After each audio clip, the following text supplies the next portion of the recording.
Welcome to Silicon Valley Asian Business Talk. Hello, everyone. This is Roger Chen from University of San Francisco Center for Business Studies and Innovation in Asia Pacific. First, Joan, we want to thank you for supporting and joining our interview program. Would you please briefly introduce yourself? Sure, Roger. Thank you for inviting me. It's good to be here. So my name is June Yang. A little bit about myself. Most recently, I was at Google Cloud for the past 5 years. And first, I was responsible for the compute infrastructure, AI infrastructure, and block storage business at Google Cloud, which is the largest business unit within Google Cloud, with multiple billions of dollars of revenue annual basis. The second part of Google Cloud, I was asked to take over the AI business. So I was responsible for the whole portfolio of AI products coming out of Google Cloud, as well as industry solutions that's applying AI and other advanced technology to various specific industry sectors as well. Prior to that, I was at VMware for almost 10 years and did a variety of roles and responsibility over there. I was responsible for vSphere business, which is a flagship business for VMware for a number of years. And I also had the opportunity to do in-house startup, and that's jointly sponsored by both VMware and Dell and so forth. And so it's been great to kind of running and scaling different business inside these corporations. And currently, I'm on the board of several corporations, both public and private. So I think certainly being able to innovate and scale businesses are really, some of the key discussions we have at the boardroom as well. Wisdom on balancing short-term profit and future growth. You have been very experienced in managing some major business units, at Google and at VMware. So naturally, in your responsibility, you need to develop product development pipelines, things like that. And also the portfolios of these different products. Mm-hmm. So maybe you can share with us your kind of lessons and wisdoms in developing these pipelines and portfolios.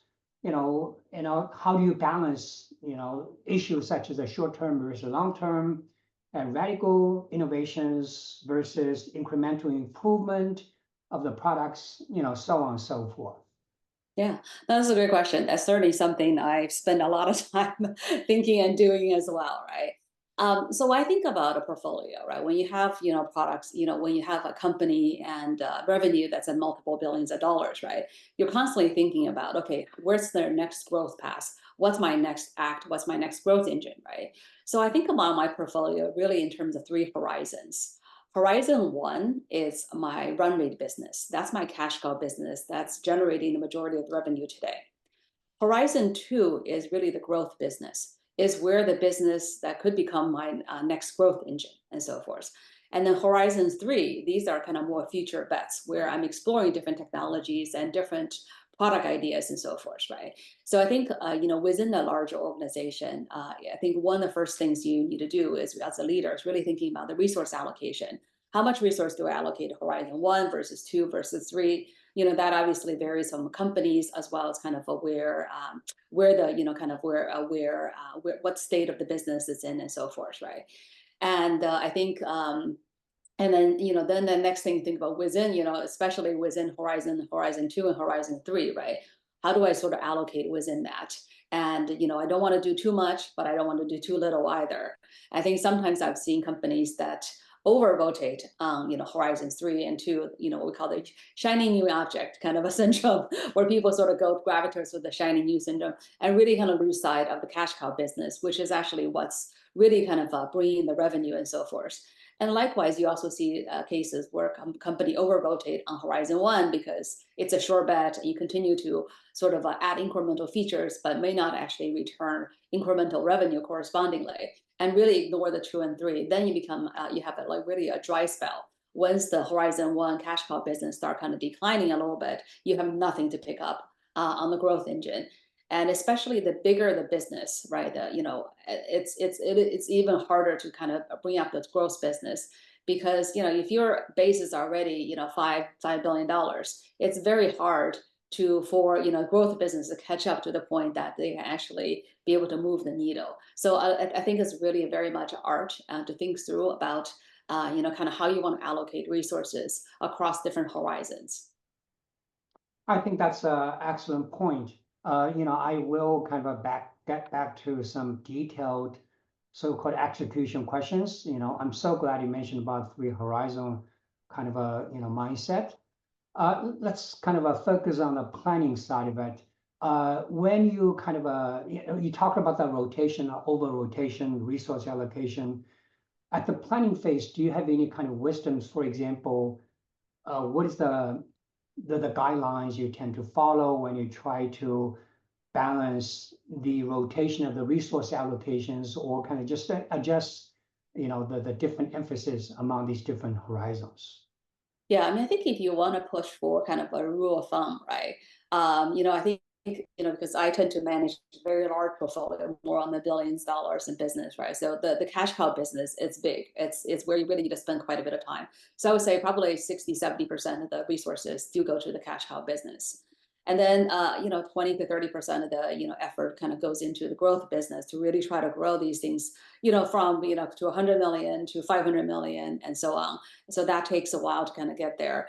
And then, probably about 10% needs to kind of go into the future bets to explore different ideas in those categories. And I think later in the discussion, we'll talk a little bit more about, how to think about the future bets, when to, not to do too much, but not to do too little either. Yeah, that's great. Risk factors to check before starting venture projects. How do you decide? Let's look at a specific project. How do you decide on whether or not to bet on a particular new venture project or new kind of a product? Probably it's at the Horizon 3 level. So what are the criteria? What is the mental model you tend to follow when you make those decisions? Yeah. I think, with the Horizon 3, right, really what you're trying to get to is a product market fit. Really understand the product market fit. And then in order to get there, right, there's a lot of risk that's involved. So then the whole process, what you want to do is that you really want to sort of de-risk the project as much as possible, and then be in more and more confidence as you go along the way over here, right? I mean, initially in the product ideation phase, right, you're actually just explore a lot of different ideas.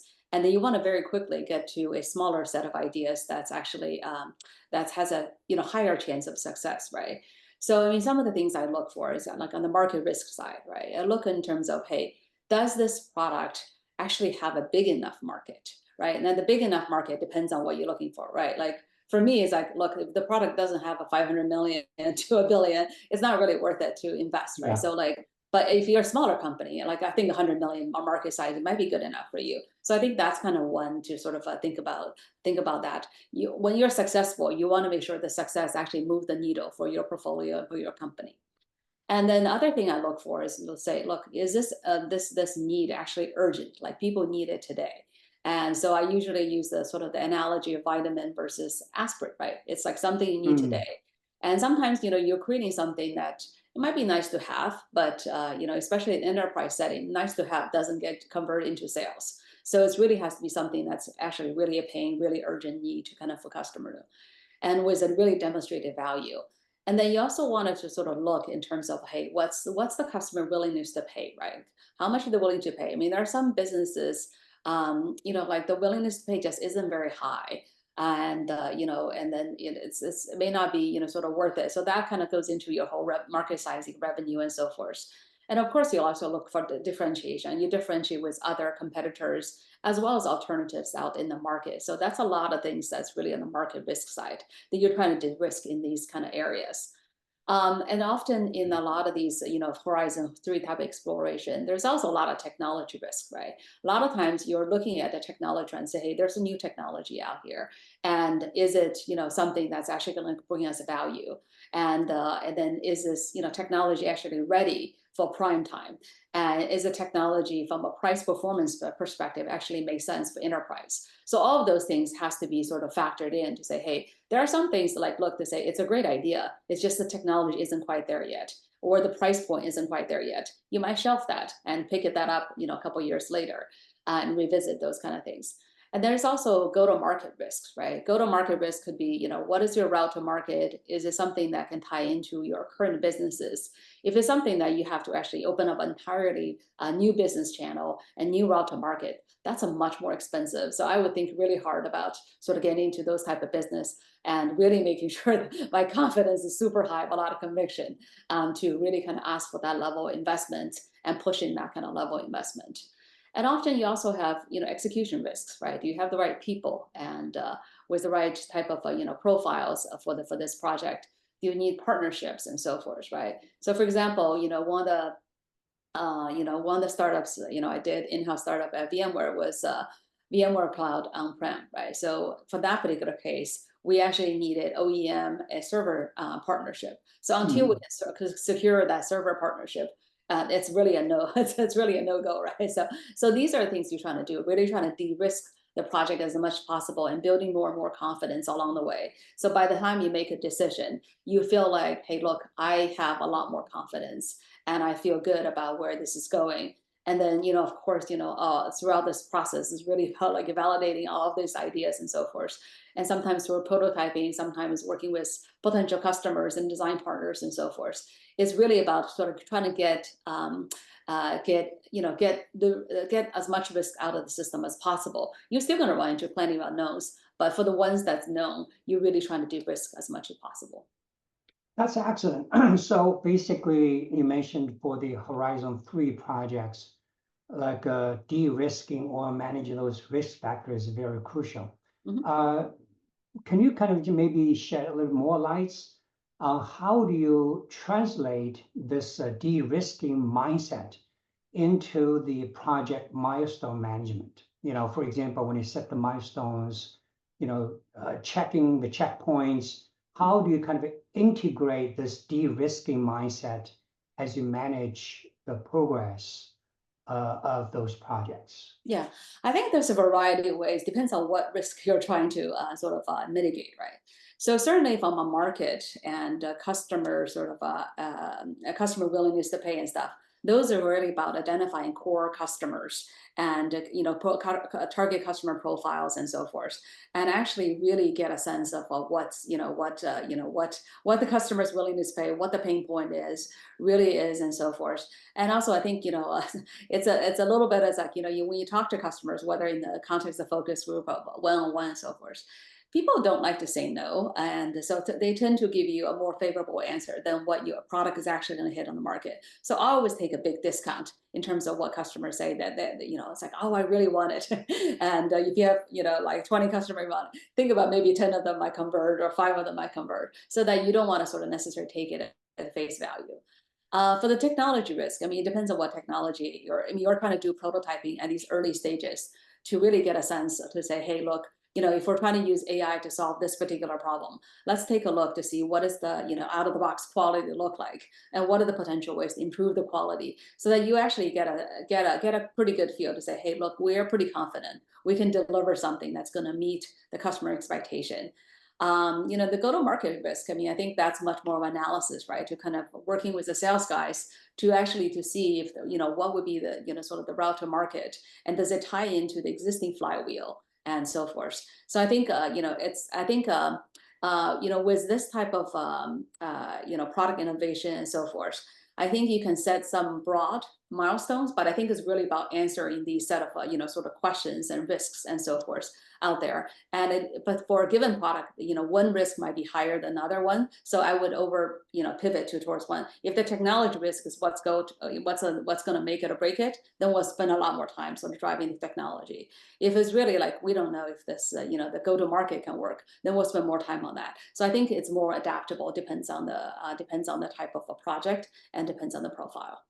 Okay, that's great. So actually my earlier question, what I probably want to ask was, as you set the milestones, testing these different uncertainties, do you tend to kind of test a certain type of risk factors earlier in the exploration process, or then just once you check that particular risk factor, then you move on, or really kind of depends upon which one is the most obvious to you to test first, or the market-facing factors to test first. So do you have any kind of a considerations on those kind of a sequence to de-risk these different factors?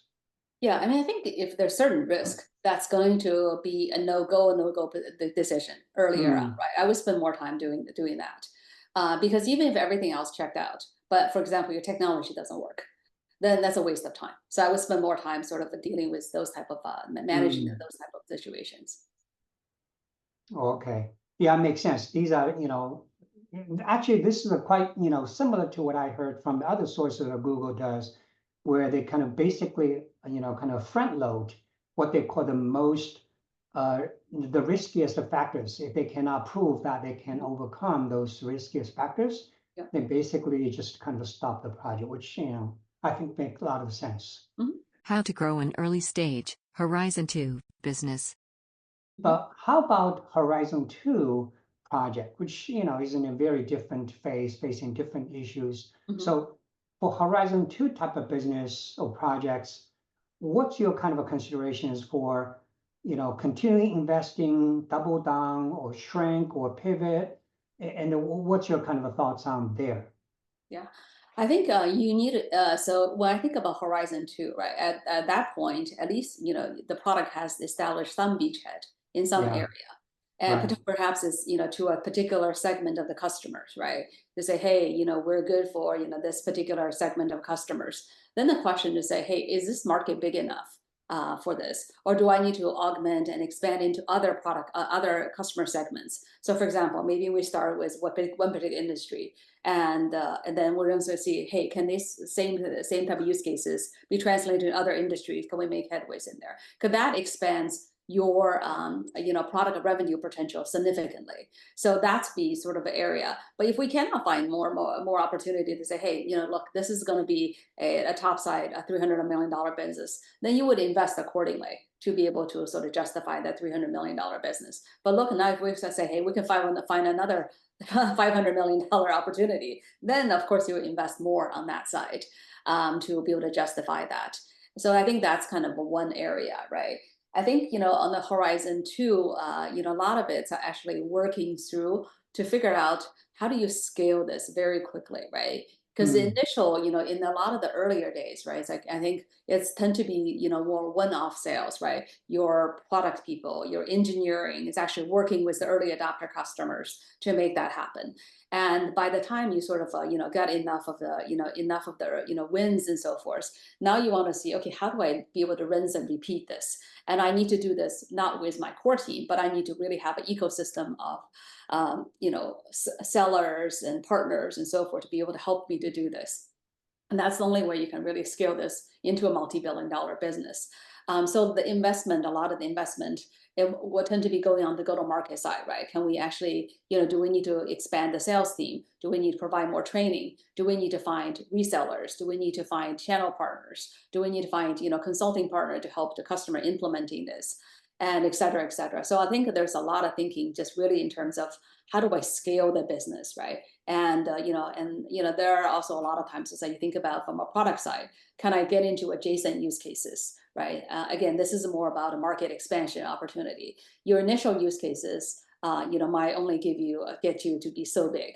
Then you think about, okay, can I actually expand the use cases to something else? In which case, I can actually be able to, kind of significantly grow. In those cases, you definitely want to invest. Does that mean actually, because when you're talking about the de-risking considerations, Mhm. when you evaluate, very early stage project, based upon your description, does that mean actually you really don't do a lot of a detailed so-called a TAM analysis, total addressable market analysis, because, as you mentioned, even at this, Horizon 2, you're still kind of analyzing, discussing, thinking how to kind of expand into different verticals, different markets, which is clearly the total addressable market issue. So then how do you kind of clarify so-called the market size issue in a very early stage? Yeah. I think there's you think about TAMs and SAMs and so forth, right? So, when you look at the TAMs, right, I think, you can look at some of the top-down numbers and so forth. It gives you sort of a ceiling in terms of where it could go, right? And often, initially, you won't be able to go after the entire TAM. You're going to go to some subsegments of that, right? Yeah. And so to be able to establish your beachhead and so forth. And then the question to say, hey, no, how do I take this technology and what's the next adjacency I want to go into, right? Whether it's on the customer segmentation side or it's on the, sort of from a sort of a use case expansion side, right? So for example, right, like, at Google, right, well, my product was search, right? And it's really taking Google quality search and making that available to for enterprise customers, right? And so the initial market that we started was retail. There was a lot of competition for retail. There's a lot of urgent need for it. And there's a very demonstrated value that Google search has over a lot of the homegrown and other alternative solutions out there. So that was a natural fit, right? But that only has so big of a market, right? Then you think about, okay, can I take the search and apply it to another industry? And with fairly like a fairly small investment to be able to go into the next industry. So then the next sector we discovered was really kind of focused around media entertainment, because there's all these movies and contents and so forth, and people wanted to be able to find those. And all the content provider needs this type of a search capability.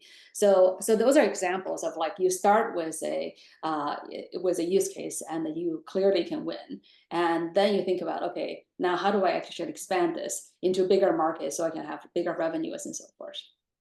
So those kind of thinkings happen, or those kind of thinkings or analysis happens when you kind of first evaluate the project at the H3 level, right? Because I think it happens. This is an iterative process. This is not a waterfall process, right? Initially, you're going to sort of scan to say, hey, we think potentially we can go into this market, this market, this market, right? We're going to start with here. And then when you get initial traction, then you reiterate again to say, okay, now let's figure out what is the next market we want to go to. And then you sort of go through kind of another mini stage, kind of Horizon 3 analysis, if you will, right, to figure out the next market. So this is never really Horizon 1, 2, 3. It's never just kind of like a straightforward waterfall process. There's actually a lot of iterations in between as you kind of evaluate this. New venture and core business, how much separation? So I got two more new questions. One is about the organizational issue for Horizon 3 projects. Based upon your experience, do you think it's better for companies to do the Horizon projects in a separate entity or independent departments units rather than combine them into the mainstream organizational system? What's your thought on that? I think both can work. I think it's really come down to the people that's running the organization, right? Like I've always had Horizon 3 type of kind of projects or bets in my organization, because I felt like it's a vital portion of this business over here. And also it's like if you understand the core business, it's actually easier to understand a lot of the extensions and so forth. If you look at a lot of these, kind of Horizons 3, it actually tend to be more extensions coming out of your core business, because that's adjacency that's much easier to be able to exploit and to be able to grow and so forth. If you go with something that's completely out on the other side, and that's a much harder business to kind of build up, right? So I think you think about a lot of the adjacency sort of Horizon 3 type of business. I think that's much better to be done within the larger organization. One challenge I would say is it is the cultural dynamics, and it's also how you approach kind of Horizon 1 versus Horizon 3 type of business. So if you think about in the cash cow business, right, especially for enterprise product, we need to make sure that anything new we're putting onto kind of the core products is really enterprise ready. By that I mean like things around scalability, reliability, security, et cetera. If you think about like my product vSphere, like Google Compute Engine, persistent disk, all of these things, it's used by so many customers out there. So anything new we're putting out there, we need to make sure it's really enterprise ready. So that's that's kind of one sort of key aspects of this, and you want people to really think about all the nooks and crannies, all the potential edge cases and whatnot, right? Whereas in the Horizon 3 type of project, I need people to be scrappy. And at that point, you don't really care so much about enterprise readiness yet. You're really trying to see, okay, is this product has a market? Do customers care about this? And do we have something that's differentiated over there? So you think about one is very slow and steady, but really careful orchestration versus something else that's, you're actually building prototypes, you're scrapping, you're, you want to sort of do for the fail fast, sort of approach. So that's actually two pretty different cultural dynamics, as well as kind of how you would incentivize, how you want to, kind of rate people as well. So for those to exist in the same organization, it is a challenge to sort of manage the expectations and make sure that people feel like it's equitable, sort of all the situations. So that would be one challenge, to do everything in-house together. And if you have, if you're going to do something that's really kind of completely different, sometimes I think it's better to build some barriers. It doesn't necessarily have to be a completely, like a complete innovation center. But I think sometimes it could be a subgroup, but a little bit more differentiated, a little bit more independent as well.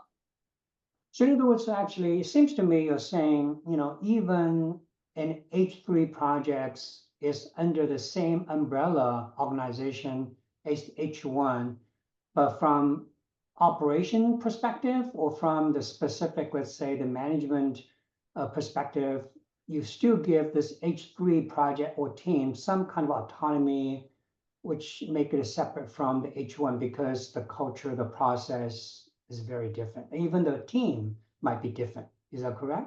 Yeah, I mean, I think generally you have different teams. You have different people working on Horizon 1 versus Horizon 3, right? Depends on how close, the Horizon 3 is to the, Horizon 1. If it's very close, and I think, I tend to sort of have them sort of organizationally closer as well. But if it's more separated, the organization can be more distant as well. How to gain organizational support to grow new business. Now let's look at the Horizon 2, because, we heard people saying, if you look at H2 business, H3 business, typically growing H2 is a lot more challenging than H3 because H3 is kind of small, tiny, but H2, involves a lot of organizational issues, challenges. Do you have any kind of thoughts or comments about that, like growing the H2, not just from the market-facing issues, but internal organizational issues like getting resources, coordinations to make this kind of a business to grow? I would say it's more difficult, less difficult. I think there are different type of challenges associated with it, right? I think finding the early product market fit is not easy, right? And I think to equally sort of to scale the business inside the organization is not easy either, right? So I think, as I was talking about earlier, right, like when you're in a scaling phase, right, you are working sort of figuring out where you can leverage the larger organization, and especially on the go-to-market side. And if it's done well, it can help you to accelerate, right? This is why, if you look at a lot of startups, they all want to be partners with the hyperscalers out the world, because the hyperscaler has a lot of the distribution channel, the sales channels, and so forth. That would help them to accelerate, right? So I think if you're within this larger organization, you ought to take advantage of the distribution, of the kind of installed base and so forth. If you're not leveraging that, I think that's a big miss in my books. And yes, of course, there are challenges working with the more people you have to coordinate with and align with and so forth. It is definitely, from a management perspective, from organizational perspective, is more challenging for sure. Yeah, actually, this is also something I already kind of thought about. Maybe at a much broader level, when you lead your organization, we call it a mothership, and you try to adopt an innovation project, kind of already has some evidence of the product market fit or even acquisition, right? But you want to take it over to further grow it. Basically, it's H2. So, and you also mentioned about the challenges of like, take over this baby and you try to further grow it, try to leverage the resources, coordinate the resources. Do you have any kind of advice or lessons or wisdoms on how to overcome? There are two issues. One is how to overcome the friction, because with this outside project, which initially developed outside of your organization than just being transferred to your organization? How do you reduce the friction? Then second one is, how do you help these kind of projects to further grow through coordinating, leveraging, overcoming a lot of organizational issues? So these are the two issues. Could you share some thoughts here? Yeah, of course. I mean, I think this is certainly in my role on the AI side, we work very closely with Google Research and DeepMind, right? Mm, And a lot of these base models and so forth is coming from them. And then we take that and be able to further productize it for enterprise usage, adapt it, and then commercialize it and so forth, right? So it's a very, very symbiotic and very close working relationship, right? So I think, I think some advice I would say, you want to start with a very clear win-win situation that, that there's a very clear why you want to work together. And then both sides see that as a why. So it's not like, hey, I'm pushing this to you, but it's really, I want this and you want this, let's work on this together, right? I think, there are sometimes I've seen cases where I think partly people are not willing to say no sometimes. And so it's just like, okay, the innovation center is coming in to say, hey, we got these great ideas, and can you guys commercialize it? And then the team that's responsible for commercialization and so forth are and productization of this is actually not very selective, right? So it's like, oh, I kind of like these ideas, but and then so then it becomes like you feel like this is somebody pushing you down the throat, right? But I think it's very important to kind of prioritize this as well, to say, hey, look, you view this also as a Horizon 3 type of project, right? To say, hey, they've got some idea to give you a head start on Horizon 3, but you would have to go through the same type of analysis and the same type of work, right? To say, hey, is this merit to kind of graduating from a bet into something that we actually want to be able to grow as a business and commercialize and so forth, right? When there's a very clear fit, right, then it becomes a lot easier. It's not them versus us, but it's very much like we want to work on this together because they want to see their sort of ideas and technology going into fruition and actually going into products, and we want to grow our business, right? So I think that when you have that as sort of as a starting point, it becomes a lot easier to think about the subsequent steps, right? And I think this needs to happen really at the highest level, right? Really kind of at the leadership level, there needs to be very clear to say, hey, these are the things that make sense for us to work together. These are the things that's it doesn't make sense for my business, and we don't want this. So you don't have distractions and so forth. Then you don't have somebody feeling like it's forcing you down your throat, right? Yeah, so it's kind of the buy-in, right? You talk about. Yeah. So I think once you have that, then it's a very much an ongoing and bi-directional collaboration, right? It's like I would tell the research team in terms of here are the challenges I'm seeing, right, from these product side. We need the product to be able to, or technology to be able to explore this and this and this. Can you guys help with us, right? And then likewise, they're sort of giving us the opportunity to say, hey, here's like the 20 project that we have working on at different stages, which one looks most interesting. So it's a very much a collaborative effort from that side. Okay, that's great. The other question, actually, basically continuing your early discussion about the coordinating, leveraging resources, support from kind of different departments. What's your kind of lessons or advice on on that to kind of to navigate these many times the internal politics and kind of those kind of issues, or turf fightings, things like that. Yeah. I think with all of these kind of collaborations and kind of working with, and when you don't necessarily have the direct authority and so forth, right? I think it's really about how do you actually expand your influence. And so think about like how do you influence the other team to do what you would like to see. I think I would still start with is looking for kind of what's the win-win situation from both sides, because that's something that's very tangible and something that that would help both sides, that there is an incentive to do this. And I think like behind the scenes, people are always asking when I do this, when you're doing some kind of collaboration, what's in it for me, right? So you need to understand from the other person's perspective what's in it for them, right? And is it helping them to achieve their goals, right? Is it helping them to achieve their objectives? They may have a revenue target, right? They may have, kind of, their MBOs and so forth. If you can tie in with their priorities and where they see a win-win situation, that becomes a much more, much more natural collaboration. So I think that'll be one, right? I think, two, I also think in terms of, really trying to get support at, higher level wherever possible, right? It's not always Mm, possible, and that's fine, right? I think, three is, I would say that, really thinking about sharing the success and sharing the credit.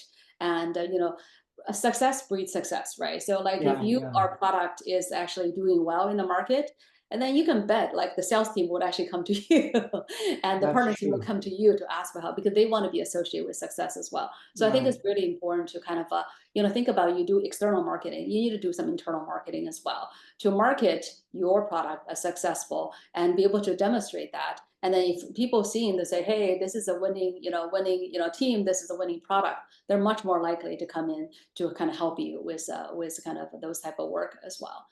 So I think, and I think, I think a lot of it's also kind of, the personal, kind of personal rapport as well. I think it always helps to kind of build that personal rapport where you have the credibility and where you have the, kind of connections and so forth to do this. I mean, when I was working on the project with VMware Cloud on on-prem and so forth. Your wife Emily was actually part of the team as well, right? I think that was a really difficult project to orchestrate. A lot of it's because we're dealing with not only the team in VMware but also the team in on Dell, right? Try to coordinate all of Mm, these different teams together. And so I think really having I had to leverage all of those tools in the toolbox to really kind of help to expand the influence and get people to help and sort of get the project off the ground. that's great. And actually, I think what you talk about makes perfect sense. Basically, Mhm. you start with the motivation and then align the interest. But have you had the situation where, you know, the two sides didn't see eye to eye because they had different assumptions about the market. They have different understanding about the future directions, about the future technology trends, like that. So then, just in that kind of situation, for example, sometimes could be even disruptive to the core business, to the established business. You know, in other words, actually, if you grow that new venture business or new project, it might hurt, kind of just your cash cow business. But from corporate level, that new trend is important. So have you had that kind of situation? It's not easy to reconcile the differences from these different stakeholders. But you need to kind of just face the challenge of whether to grow or to abandon this innovation projects. Yeah, I mean, I think this is the classic case of innovator's dilemma, right? Yeah, And do you cannibalize yourself or do you wait for someone else to right. cannibalize it, right? I think this is really a more strategic question at the company level, right? And in terms of, what's the right thing to do, right? And sometimes it's like, yes, sometimes it's no, sometimes maybe later, right? So I think this is actually, it's not so much, it just kind of between two teams. It's really at the strategic level for the company level, right? And that may have to go up a couple of levels to actually to get to that answer. And then I think this is be one of those cases that you might have to disagree and commit, right? Like, hey, I might think my project is better, therefore, but I don't think it's really about us versus them. I think it's really about what's the right thing to do for the company level. Okay. Basically, you need to kind of escalate those kind of issue decisions to the Yeah. higher level. Mistakes and solutions in using new products for growth. Do you think we miss any other kind of issues or lessons of rely on product development to help the company to grow, like using product innovation to grow the business? Do you think we miss anything important so far? On the product development, I think I think I said this earlier, right? Mm, I think I tend to see people either invest too much on the Horizon 3 and not enough on the Horizon 3. I think mm, both are actually pretty common cases.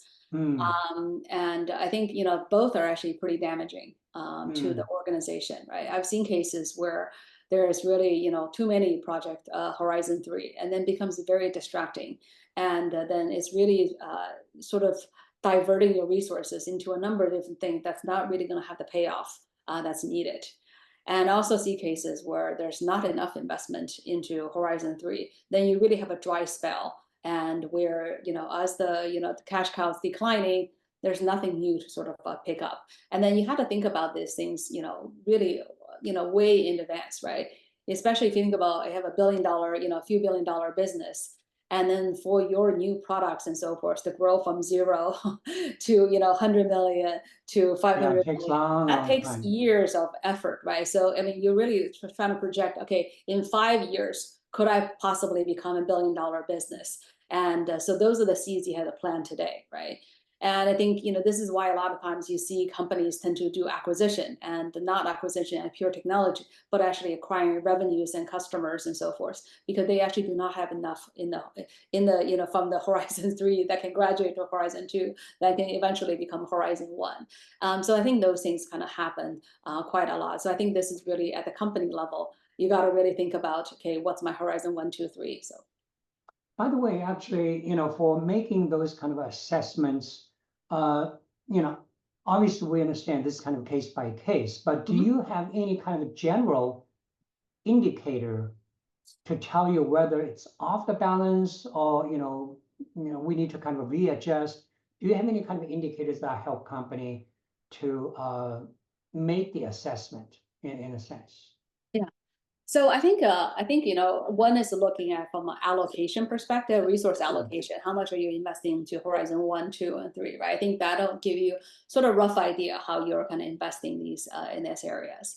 I think another thing is looking at in your Horizon 3 bucket, how many things are kind of stuck in there for years and years and years. Oh, right? okay. So that's an indication of, look, you need to do some pruning at Horizon 3. And like this is where you really need to act much more like a startup, thinking about how do I fail fast, fail early, right? And so this way, like if nothing is failing and everything is kind of hanging out there, that means you're probably not taking a hard enough look on this. Or if everything is kind of like, hey, we think it's potential, you're probably not taking a big enough risk and looking sort of far enough in the horizon. You're probably doing things that's much more incremental. That really should be really bucket of Horizon 1 versus kind of a 3 kind of idea. And so I think the pruning, to get into a good discipline of pruning the Horizon 3 stuff is important. And if you let these things fester for a long time, people get very vested in there, and it becomes harder and harder to kill. And same thing, if you're too loose about Horizon 3 stuff, it become Horizon 2, it become actually a commercialized product, and then you sell them, 3 years down the line, you realize, hey, look, this is going to be a $10 million business. It doesn't make sense. I need to exit. And it's very difficult to exit because you have to deprecate the product. It takes years to deprecate the product, unwind, and so forth. And then that actually is a huge wasted effort, for the company level. So I think, those are kind of things that, that companies need to check from a portfolio health perspective to say, look at what's actually working, what's not working. Product development, managing internal and market issues. Airbnb had a major reorganization. They basically kind of get rid of the traditional product management function. But one of the issues they are facing, caused them to do the reorganization, is to basically combine the marketing and a product development, because they want the people who do the new product development be able to tell the story, to understand the customer. In other words, integrating market facing and engineering work together. So what's your kind of view on that for, kind of leading the product development team, be able to integrate both market facing issues as well as the product development issues? Which company was this? I missed it. It's an Airbnb, actually. You can check that. They had a major reorganization. But one of the key reasons is they try to make the people who lead the product be able to understand the market, be able to tell the story, of course, also lead the product development work.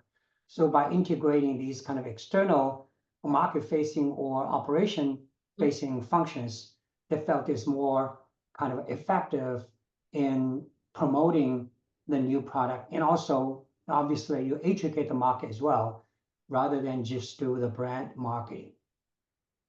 Yeah, so I think there's a whole spectrum of think about product marketing to product management to Yeah, product owner and so forth, right? There's a whole spectrum of these areas, and I think there's a variety of ways this can work, depends on the company and so forth. I do think it's really important for product managers to really understand their market, understanding their customers, and understanding their users, right? And so I don't believe in product manager can be good product manager if they never talk to customers. They just kind of sit in their own isolation and trying to dream up some things, and especially from an enterprise perspective. And I think to me, it's like a big part of the job of product manager. It's actually external facing. It is talking to your customers, your like large customers, your early leading customers, and so forth, and sometimes very challenging customers as well. mm, On the product marketing side, right, that is a more outbound function, and yeah, not all product managers are good product marketers, and vice versa, right? So I think those are kind of different kind of skill sets. And I think what I would want to differentiate is between product marketing versus corporate marketing, right? So when I think about product marketing, they sit much closer to the product. They understand what a product is. They can think about messaging, positionings, and kind of really be able to articulate the value effectively. When I think about corporate marketing, that's kind of where it's actually doing a lot of these, could be doing kind of those kind of like event planning, like this big events, they're doing or it. maybe They do branding a a little lot of bit. these, Yeah, kind of brand campaign. They do, kind of kind of websites and so forth, right? I think those things are really more of a spectrum. I think that work needs to be done. How it divides up, I think there's multiple ways that can be divided up, but I think it's just more clear about these are the type of work that needs to be done, who's doing them, and there's very much a clarity in terms of who's doing this type of work. Where it gets confusing is that you have either too many of these. It's like we have product owner, we have product manager, we have product marketing, we have corporate marketing, and we have other stuff, but with not necessarily clarity for these. And I think especially at the smaller company level, you probably want to have fewer of these kind of roles, yeah, but have much more cleaner, sort of ideas to say, hey, what is a product marketing person doing? What is a product management person doing? But define the role and the tasks that those folks are responsible for. And I think that would actually be more effective. that's great. Thank you. So my next question, is about identifying and capturing the new opportunities and the trends. Because, actually, for example, the generative AI kind of a wave, some companies kind of missed that, took them big surprise. So relating to that, what's your kind of a reflection on identifying and quickly capturing the new opportunities or trends so that corporation are not kind of left it behind or caught them in kind of a surprise when the trend arrives? Yeah, I think this Mistakes, is things the like that. Yeah. yeah. I mean, this is part of the reason why you have Horizon 3 Hmm. part of your portfolio, because it is actually looking at some of the trend that could becomes more important and in the future and so forth. A lot of times you're doing it really as almost as a hedge, right? You don't know Yeah. if it's going to be necessarily go big, but if you miss it, that you can be blindsided, right? So in those cases, it's actually worthwhile to invest a small amounts just to keep it going and just as a hedge to kind of to your business and so forth. And that actually works out pretty well. But I think with a lot of enterprises and so forth, right? I think the technology trend is one thing, but translating the technology into actually usable solutions and where enterprise can take advantage of those and actually draws value, I think is actually more important. And I always think about coming from the first principles, right? Like to me, like all the technology pieces, it's a means to the end, right? The Yeah. end is that how do I bring more value to the customer? If the technology help to accelerate that, then that's what you want to leverage and so forth. And so I think there's plenty of examples where you don't have to be the first mover, but if you actually identify the right product, the right target, and have the value proposition, you can actually come out quite a bit ahead. And so I think it's really kind of coming from that first principle kind of a mindset. How to create startups in large corporations. That you have worked with internal startups at VMware and to try to grow that business do you have any kind of a suggestions or kind of reflections on how to manage and more importantly, grow those new ventures inside a large corporation? Yeah. I think it's always easier if it's something that's strategic to the company and that's actually something the company values and prizes, right? And so when you have, like when I was running that project, that was something at the highest level. The CEOs of both companies were involved, and Oh, they wanted this project, right? So I think that makes it a lot easier because you have both kind of the top-down mandate and to kind of help with that. So if you're starting from something new, you got to think about this as almost like, look, you are a startup and you're trying to get VC funding, right? So you need to go talk to the VCs, right, and yeah. convince them and pitch them to say why it's important and why it's important for the company. What is the potential for that, right? I think nothing is going to be given free, right? So I think it's really about it's really about sort of like be able to demonstrate its value and really trying to remove the doubts from people's mind. And it's like, look, if you have a great idea and then it has very little risk, has a huge amount of potential in there. I mean, I think most CEOs will be very much welcoming those type of ideas. If anything, I think there's a lot of places, especially for large, there's not enough of these kind of big, bold idea that has large potentials out there. Okay, so actually, I think that's quite consistent with your earlier point about the get the buy-in, right? And also, to create this kind of mutual interest. AI opportunities in cloud and enterprise solution space.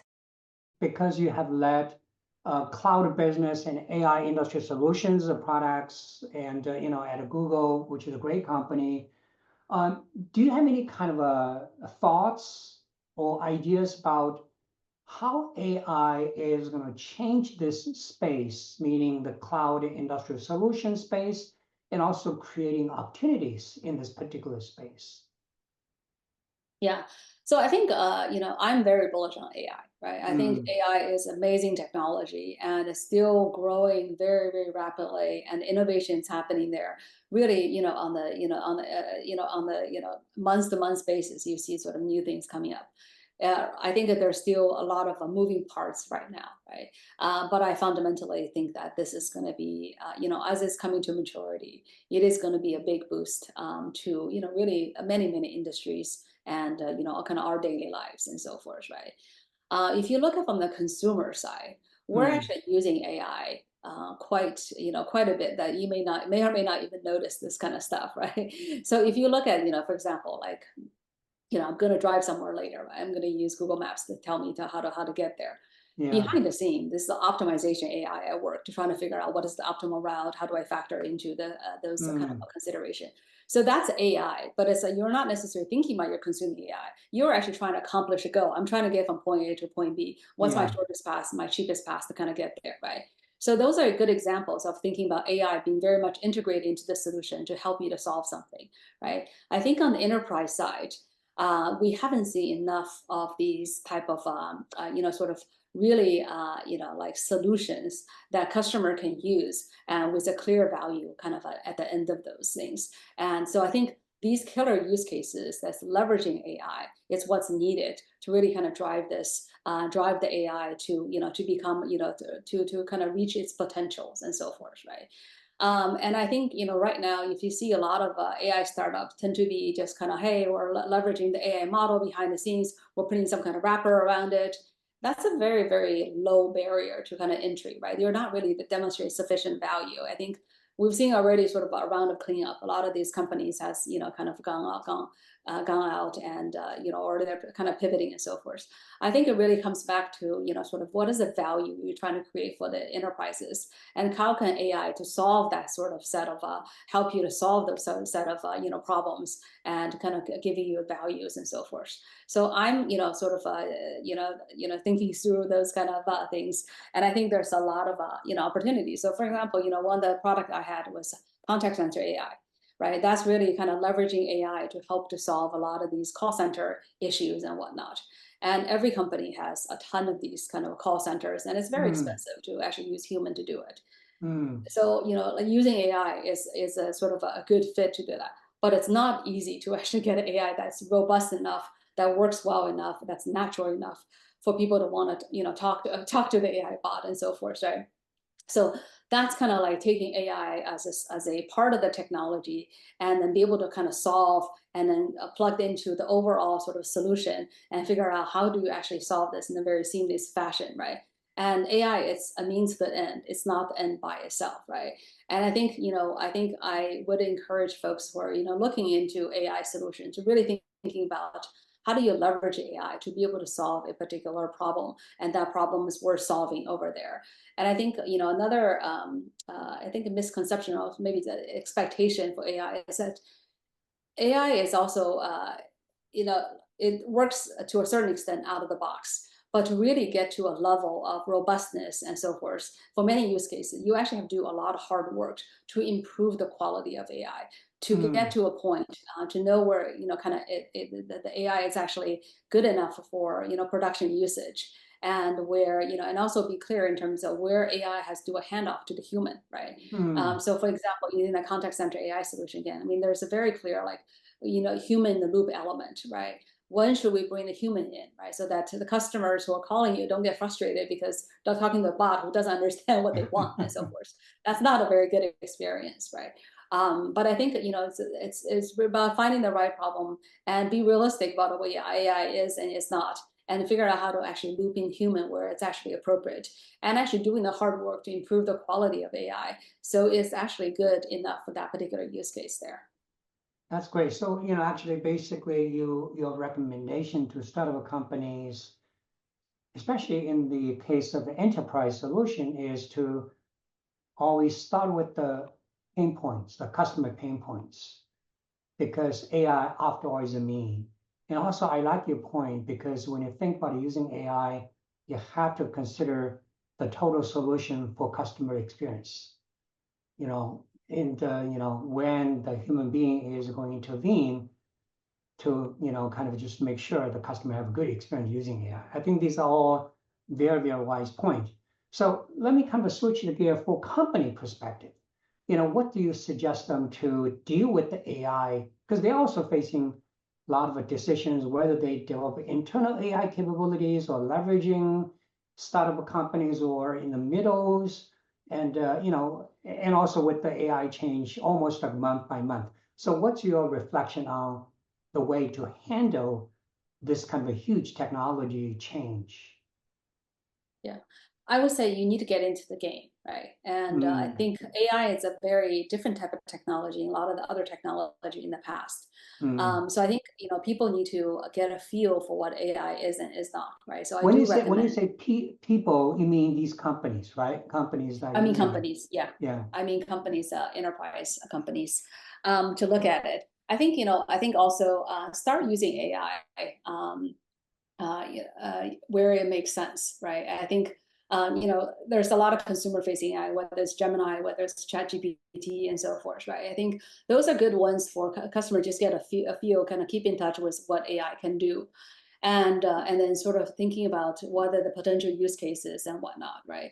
I think the other thing is with AI, it's like I think a lot of it's with enterprises, it's very core to understand how do I leverage my data to be able to help with kind of augment AI even further to further train this. So the AI is actually more specialized to me. So that's an area that I think many customers, enterprise customers, are very, very much interested. I don't think it's not a solved kind of problem yet. I think people are still experimenting with this. I think in a number of areas where AI is already kind of showing promises and actually working in a production sort of setting, those are areas I think is worthwhile for companies to actually start incorporating those. So contact center AI is example. If you think about using document processing and using AI to kind of solve your document processing, so like all companies really have lots of paperwork, PDF images, and so forth. Yeah. If you think about, like within your, procure department, how much, invoices, requests, and so forth they have, trying to automate that process and taking, sort of paper-based structure or PDF stuff, and in turn that to structured data, then be able to automate these things, right? So for example, I'm on the board of UiPath.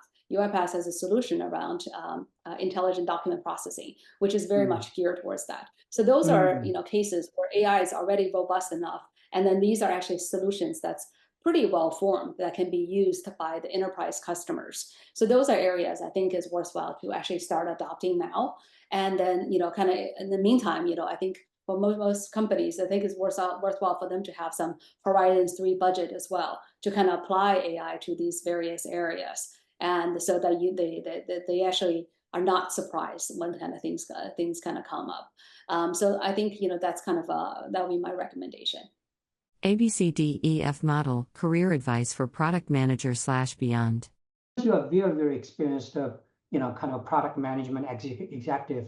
So what's your reflection? What's your kind of thinking for young people who want to pursue this career path called the product management, to become a successful product manager? What kind of skills, capabilities they need to develop to be successful in this career path, in a sense, the product management? Yeah, I mean, I'll share a little bit about both kind of what I look for and how I develop my team and so forth. I call them my ABCDEF of sort of a development here. And then so each of the letter kind of stands for a particular quality. Could you repeat that kind of acronym? Repeat that? Yeah, it's ABCDEF. Oh, okay. So I will kind of go through each one of them, kind of give you a flavor. So A to me is for attitude. So I'm looking for people who are driven, who are customer centric, who, kind of very much that has the right type of attitude, right? They're, very much self-driven. They're diligent. They like customers. They, kind of have that kind of attitude for kind of a product management kind of disposition.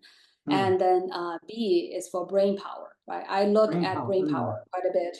I think the technology is evolving so much. Whatever people have learned in school, whatever you have acquired in your previous job, is probably not going to be sufficient. So you're constantly learning. So I'm looking for this ability to be able to learn and the ability to synthesize.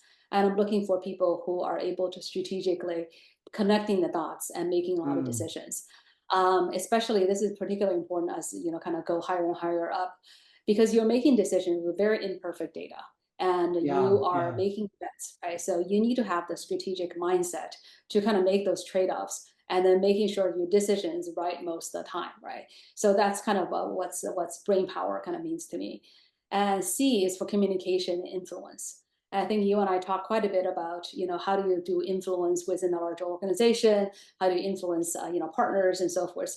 Those are all kind of things that you are constantly communicating with your own team, with customers, with sales, with kind of partners, and et cetera, et cetera. So communication is important. You're communicating to influence. So I think that, to me, communication influence is a critical part of this as well. D is for domain expertise. So that's actually more for particular domain, particular technology, and so forth. And that's kind of critical, for whatever job they're trying to do. E is for execution. Execution is really about getting things done, right? So I think I've seen people and had people who are very good sort of vision, kind of sort of very good talkers and visionaries, but can't really execute, right? That's execution is important to get things done, right? To move the needle here. And F is for functional expertise, right? And this is particularly important for people who I'm looking for more senior folks, right? I need to make sure they understand product management, they understand product marketing, they understand whatever function that I'm putting them into. So those kind of things. So essentially, when I think about, sort of what I'm looking for, it's not just for applicable product management, but it's really kind of across the board for the people that I tend to hire and want to work with. So ABCDEF is what I look for. That's very nice, actually. It's very interesting. But one thing maybe to clarify for the audience a little bit is the difference between domain expertise and functional expertise. These are different types of expertise, right? One is the industry-based or the market-based. The other one is a task-based, right? So domain actually doesn't have to be domain expertise. Is, for example, if we're going after the healthcare industry, I need somebody with the healthcare industry. If I'm looking for, like if the product we're trying to build is AI based, I need somebody with more AI background, with more infrastructure background. So that's kind of more vertical. And then the functional is a little bit more horizontal, right? I'm looking for something that's functionally based. So whether it's, I'm looking for people with product management, people with sales, people with, kind of a marketing background and so forth. Advice on career choices and planning. basically, do you have any kind of advice, maybe general advice? I know you talked about ABCD, for young people who are still very early in their career development, even in their career choices. For these young people, do you have any kind of advice for them? Yeah, I would say, one thing I would say is that take a long view of your career, right? Not just looking at for, hey, my next one job, but think about your career as a 20, 30, 30 plus year kind of a career, right? And in terms of kind of what you're trying to accomplish, what's the horizon, and then what's your goal at the end of the day. I think often if you take a longer view, you probably are more willing to take more risks upfront, as opposed to, because it might be very risky for the next year or two, but next 1 or 2 years is only a 1%, 2% of your overall career. So Yeah. you don't need to get too worked up about this, especially in your early career. The opportunity cost is fairly small. So I would encourage folks to sort of take more risks, especially earlier in their career, to try different things and to see kind of what may work for them, right? I think the second thing is I would say is be very clear what you're optimizing for and for what time horizon. At different times in our lives, right? We have different, different things we're trying to optimize for, right? I think you need to be honest to yourself in terms of what you're trying to optimize for, and then make the trade-off consciously. you know so some people, I think, to say, hey, look, I'm going to be optimizing for compensation, short-term compensation, so I'm going to be doing job hopping and so forth. But knowing the consequences of that, if you continue to job hop, you actually haven't really built much clear either skill sets or capabilities or really kind of results to be able to show off. That may hurt you in the long run.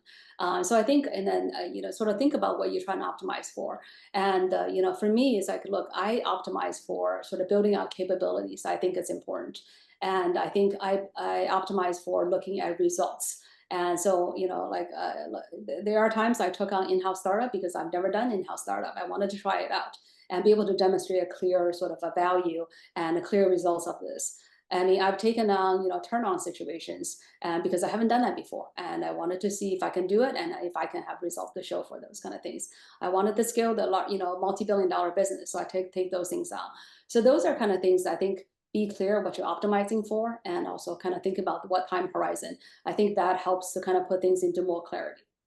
I think that's a very, very good advice. Maybe finally, I think in your different talk, you talked about the importance of searching for your real interests, like your soul, right? What you're really kind of good at, what you're passionate about. Would you like to maybe say a few words for people who are still searching, for their passion, their strength, to guide their career decisions? Yeah. I think, when I was kind of looking earlier in my career, looking at sort of, what, where do I want to spend my time in my career, Yeah. and what things I want to really pursue, right? I think about sort of a Venn diagram, right? A Venn diagram in terms of, hey, what am I good at, right? And think about in the second circle is, what does the market need, right? And the third diagram is really, what do I want to do? So what's interest me, right? I think ideally you want to find sort of sort of the Venn diagram, the overlapping area for all three circles, right? You want to find something that you're interested in, but you're also good at, and it's also something the market actually demands, and you actually get paid for it, right? So I think, apply those kind of lenses to kind of as you think about the career choices, and I think it's pretty clarifying. Thank you for watching.